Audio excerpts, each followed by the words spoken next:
Just stay right where you are. Okay, folks, so there's been a lot of talk about the Canadian healthcare system, of course, in the light of our own healthcare discussions and their socialized healthcare system. But more and more Canadians are coming here to get some healthcare.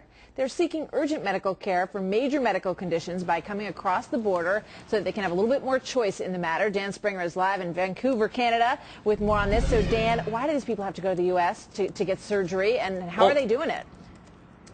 Well, Martha, basically it's being called the Canadian underground, and we're seeing more and more Canadians coming to the United States because of quick access to health care, particularly surgeries. You know, a lot of people in the United States are saying, well, let's go to Canada, let's do the Canadian system because it's a single-payer system.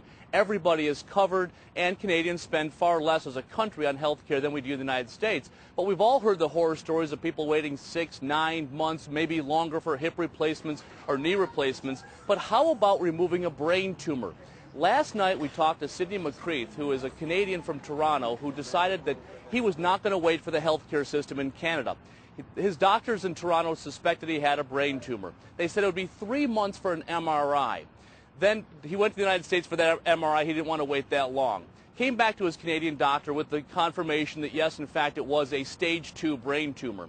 Went to the doctor and said, let's have this thing removed as soon as possible. His doctor said 4 months to see a specialist. Again, Sidney McCreath said, no way, I'm going to Buffalo to have this thing removed right away. And he did that, and he believes it saved his life. And if I would have waited 6 to 9 or 10, 12 months, or whenever they got around to me, by that time it could have been a 4. And a 4, they more than likely would have opened it up, took a look, and said, well, sorry, you're gone. Or I may not have lasted that long. And McCreath says that his story is not unusual. In fact, he knows of a friend who was in a similar situation. He was told to go home and wait, and he died while he was on that waiting list. Boy, what a frightening situation. So, you know, what do people who defend the Canadian healthcare system, what do they say when they hear stories like this gentleman's? Well, a couple of things. They know that the wait times are too long, but they also use the term elective surgery, that these are for elective procedures, that if you go to the emergency room, you can get the health care you need right away. And, of course, this system is very good for people who are not all that sick, that can take the routine stuff.